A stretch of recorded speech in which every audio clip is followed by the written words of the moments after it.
So speaking of Marvel, he was bringing them up a few times. We have to get into. You can't not bring up. True. Talk about anything superhero. Yeah. So we can get into Loki now. Ooh, Loki season. Okay, I didn't watch Loki season 1. I fell asleep about 7 times trying to get through episode 1. But Loki season 2 is so good. So we're right and now. it makes me want to go watch Loki season 1. I know I'm gonna fall asleep again though. It was terrible. When you're watching this, I might kind of put this in the Marvels up tomorrow, just the clips of it on YouTube. But where you're listening to us now, we haven't watched the Marvels movie yet. We're going to go see that tomorrow. Yes. And we haven't seen Loki because that doesn't come out till tomorrow.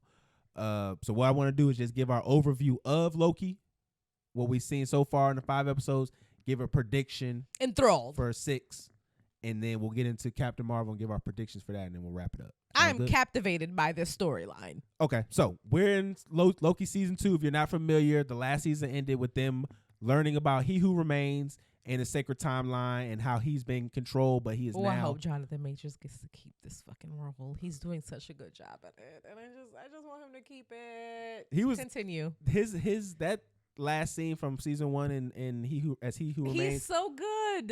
He was in his actor He be bag. he's a great actor. Like fuck fuck that white bitch. Fair. All right. He was in his thespian bag for real. But no. This season, it started off with, where we basically left off. Loki is in the TVA, and he's time slipping.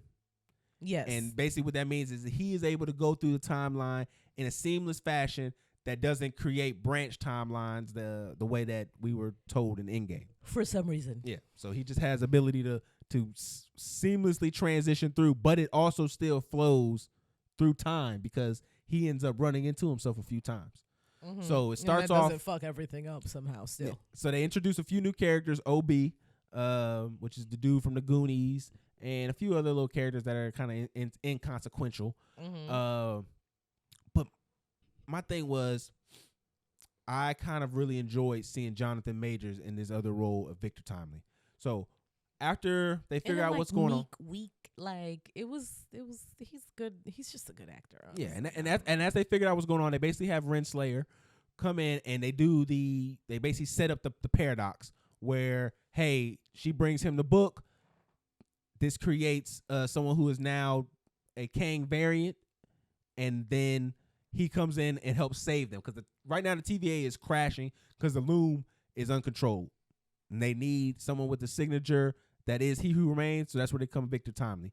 But I want to say my favorite scene was when she was kind of boasting him up, and then she talked about being his partner, and he looked at her like, "No, woman, we aren't partners."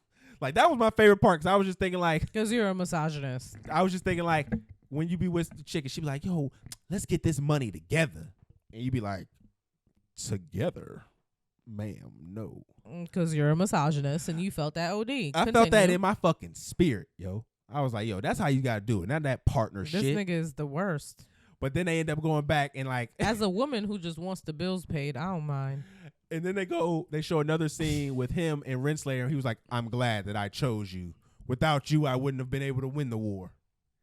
And then like the big kind of like crux is, surprise, he basically wipes everybody's mind. So that's where we're at the point where we have Victor Timely. We've sent him out to the Loom to fix everything, and that failed. And then completely, Loki had to go wiped everybody's mind for no reason. Well, no, he wiped everyone's mind for his future self. Like, that was for his success so that he can continue to run the TVA. But this situation is now where we're at is Loki has realized how to control the time slipping, and now he has to go back and figure out how we can get this. Thanks to Renslayer, right? Because she was that was thanks to who OB. told him that he needed. Oh yeah, it was somebody told him he partly needed is to OB control it, and part of OB was the one who told me he should be able to control it, mm-hmm. and they worked out little different things. And that's why I'm glad you said that. They had the best scene in cinema in like probably since the Vision, what is grief type scene. They did a thing. He said, "We need to do science." Loki says, "We need to do science to figure out what's going on." And you know what OB does? Actual science.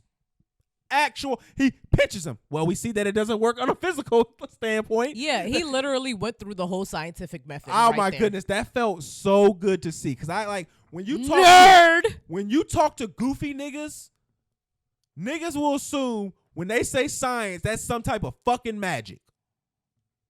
And no, nigga, science is observable facts. And so I appreciated that. Yeah. I needed that. It was painful. Outcomes. It's been painful, and just to see someone that intelligent joke. Mwah. Good job, OB. That's my boy. I think this is going to end with what we've been saying. OB, the Aurora Borealis, is going to wrap around, and what we're going to see is either one of two things. We're either going to see that this becomes inconsequential, and it just goes back. They don't show us the multiversal war, or we're going to be at that point where the multiversal world is going to happen, and we're kind of looking at right before the verge of that, and then that'll be Kang Dynasty and things of that nature. My prediction, though, is going to be we're going to lead up, and the last thing we're going to see is what leads into the multiversal war from Kang's this particular Kang's view. What are you seeing so far? What do you think?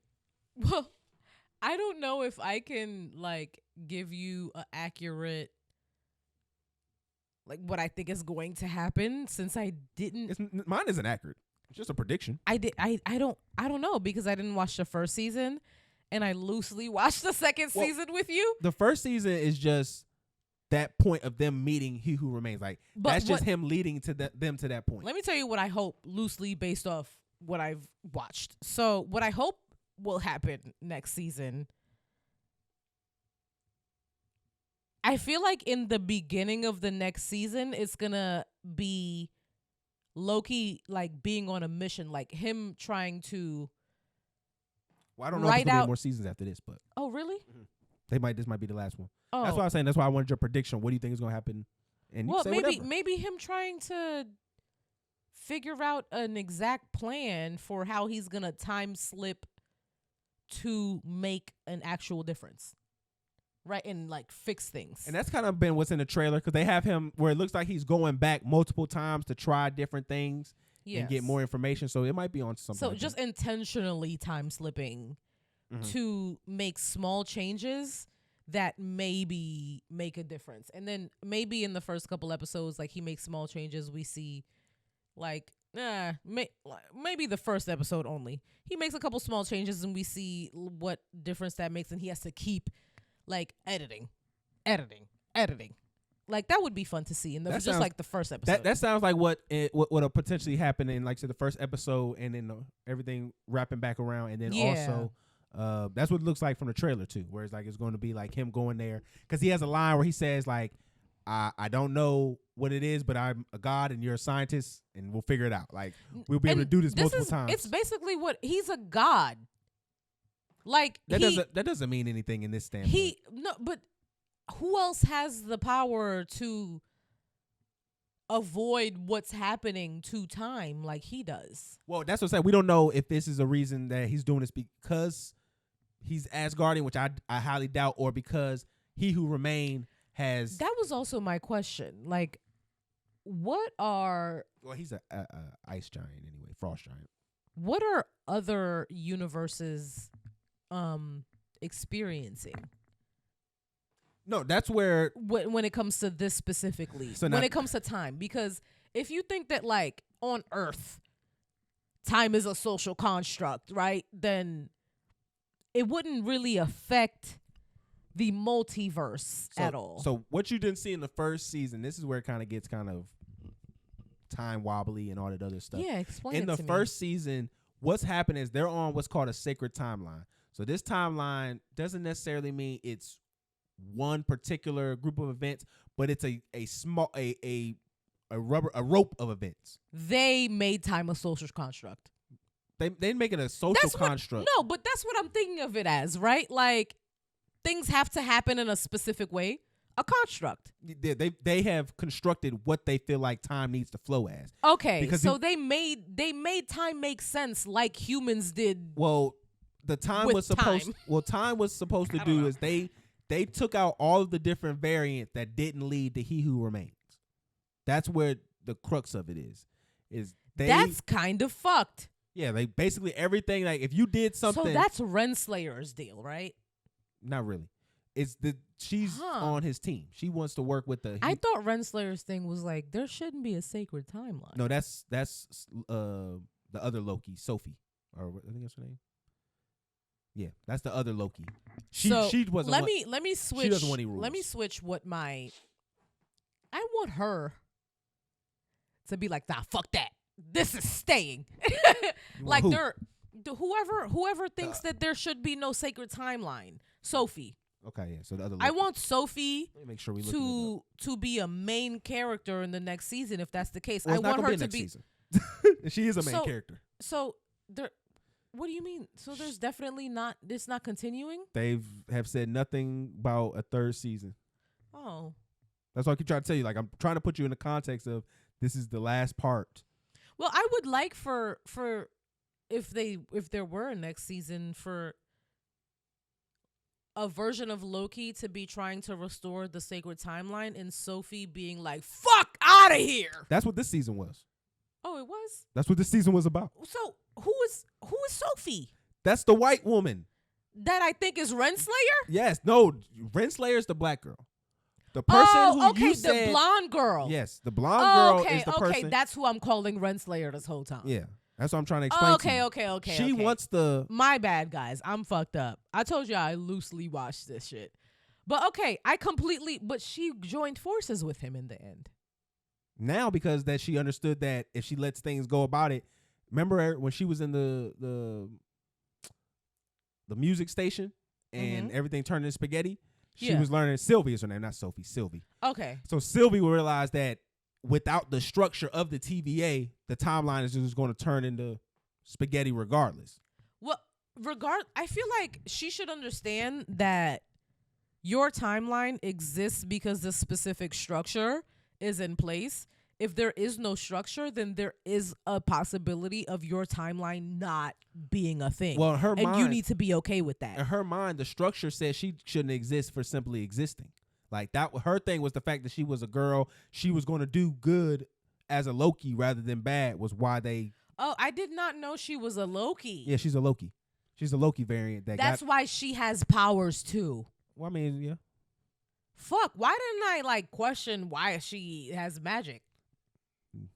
You weren't. She was a white woman. You weren't invested. I don't be invested in the white women, honestly. I'm sorry.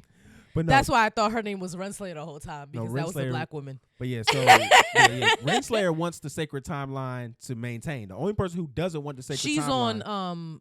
That's the black girl. Yeah. What's the Miss Minute? She's on Miss Minute's side. Well, it was, yeah. She was working with Miss Minutes. But no, that's where we're at with this. So actually, that's why I think Miss Minutes is a shady little bitch, isn't she? Oh yeah. She was choosing on He Who Remains or Victor Timely. I liked it. That was another thing too I want to talk about. I enjoyed his Frederick Douglass, Nikola Tesla performance where he kind of like merged the two. I loved that persona. Also, it was very Dr. Sebi-ish with him being like a scammer. Oh yeah, definitely. Like, it was a lot of like pioneering men. Regardless of whether they were accurate or not. I enjoy meshed together. I enjoy the view of taking folks who in history class we learned about being these great people and really showing them for the clowns and the real actual people they were. Like the flawed human beings they actually are. Yeah, I always enjoyed that. A lot of them were flawed human beings. Like all of them were flawed human beings, but a lot of them were straight up clowns. Severely flawed. And like it's just so funny to see that because it's like now that we don't actually see them as people and we weren't there on their day-to-days, we couldn't see the goofy shit that they would do. But it's like, no, these niggas was really goofy, trying to get over on niggas, trying to set niggas up, and then history, looked at them with more flattery than maybe they should have been given. Like I always think about the book that kind of revolutionized me. That's been one of the things that's been going around, like what radicalized you. And it was like the book that's called like Stuff My Teacher Didn't Teach Me, or what, I can't remember the name of it. What radicalized me was traditional African religion in my junior year of college. See, now I was in high school when. Okay, yeah, that's the name of the book. Lies My Teacher Never Told Me, or Lies My Teacher Told Me. That's what it's called. So yeah, Lies My Teacher Told Me was a book that was put into my life when I was in AP history in high school, and that was the book that we had to read like during the summer and stuff. And that's what kind of I didn't read that. I took AP history. Well, see, my teacher didn't do it. He didn't teach AP the conventional way. I took AP U.S. history, I think. Like I took AP U.S. history and composition. I was fortunate with a lot of different decisions and things. Like my teacher, what he did was like he was like, I'm actually going to use this class to teach y'all history. And then before the AP test comes in, like y'all should all be smart enough to know how to take a test. Now he got to choose his own curriculum. No, he didn't choose it. He disregarded the curriculum. Okay, so my teachers didn't disregard the curriculum. Yeah, he still told us how to do certain things, and he did the test so that it would fall under the curriculum, but it wasn't like we weren't. College was when a lot of times at AP, especially during my time, they just coached you for the test at the end of the year. And he didn't do that. He was like, no, I'm really going to teach y'all history. That's what my teacher that should help you take the test because y'all should, if this is for you, you'll be successful at it. Mm-hmm. So that was why I appreciated him and what everything I got to learn. Like I learned about so many different presidents who were like on that bullshit and racist, and it just allowed me to, anytime I explored something, was to always go back and look at the history of it and look at the takes of people from that time. Professor X at UAlbany was that professor for me. Mm-hmm. Like I'm glad I got it early though. She was that nigga. You could tell she was that nigga because her name was Professor X. Period. Shout out to you. Speaking of Professor X, let's get into this next conversation. Oh my God, there's more. Yeah, the Marvels. We gotta talk about the Marvels. Our prediction. We didn't see it yet. I have no predictions. I have no idea what's going on in this shit. It's girl power, bitch. I want them to fuck. That's a prediction. Niggas up. I want them to rip dicks off and beat men with the dicks that they ripped off the other men. All right, so if y'all not familiar, there's basically this is Captain Marvel 2, but because Captain Marvel has a bad taste in people's mouths, they changed the name around to the Marvels. They're gonna have Miss Marvel, and also what is her name? Maria Rambeau. I believe that's her name, Maria. I don't know. I thought it was like Ironheart or some shit. No, that was in the whatchamacallit movie, Black Panther movie. Okay. This person she's gonna be Monica Rambeau. She played in the comic books. Her character was actually Captain America. So it's not Captain America, excuse me, Captain Marvel. Okay, sound crazy. It's three of them and Spectrum. Mm-hmm. It's gonna be three of them. Captain Marvel, in Spectrum, and who? Miss Marvel. Okay. So what are each of their powers? So in the comic books, it's a little different. Captain Marvel has like is anybody super black? Strength. Start with the blacks. Oh yeah, Monica Rambeau. Okay. Monica Rambeau's black. Like I said, her first character was initially the first. Put her picture. She was the first Captain Captain woman. Marvel. Like in the comic books, that was one of her names, but she was always shafted. So there's a lot of stories of her name. Not the black woman shafted. Yeah, she would actually give her name to other white characters, or like she would change her name, or she would be the Spectrum. Like I said, she was Captain Marvel. And she would always have her name changed. And she would actually be the leader. She used to be a leader of the Avengers. Like, she was legit in the comic books. Mm-hmm. Like, she had a really interesting backstory. Okay, so I'm excited to see what this new phase is going into. Her powers kind of stem from WandaVision and her having, experiencing that with Wanda and the Hex. So she ended up having that's the black girl from Photon. WandaVision. That's another name she went by too. Spectrum, Photon. That was another name. Yep. Okay, because I didn't. Okay, Disney Plus has not done a good job at keeping my attention. I haven't watched WandaVision Baby, either. let's be honest with you. Nothing keeps your attention that much. TikTok is the only thing that does it. Things keep my attention. TikTok. All the time. If it's made in China. I've watched full like series. There's not a lot of shit that keeps if it has to do with supernatural superpowers and shit like that, it'll keep my attention. But other than that, then WandaVision should have been up your alley then. That was like all that was it about. started way too slow.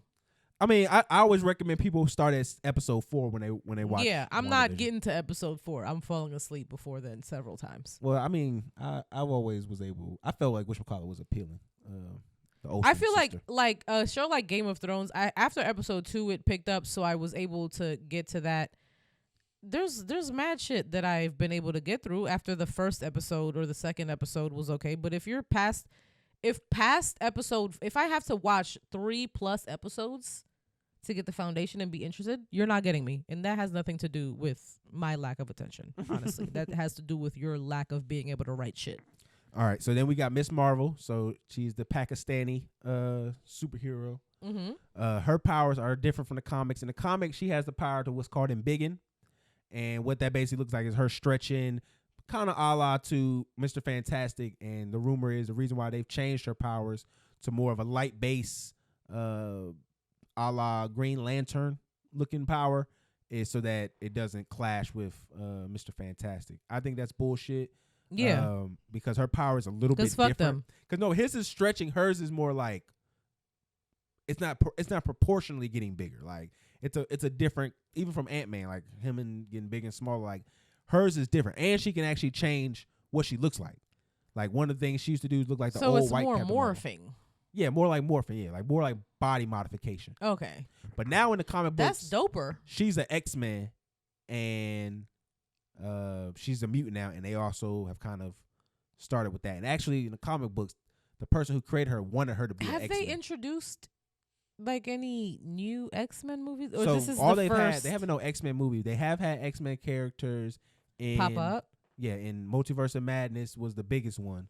There's a little one in They Black need to Widow. do something soon. If they've been like popping things in there, then they're coming. It's like it has to be coming. The strike has affected a lot of their announcements and things of that nature. So I really want them to just give these people their fucking money. Goddamn, give these people their money. They are integral, obviously, to what is going on.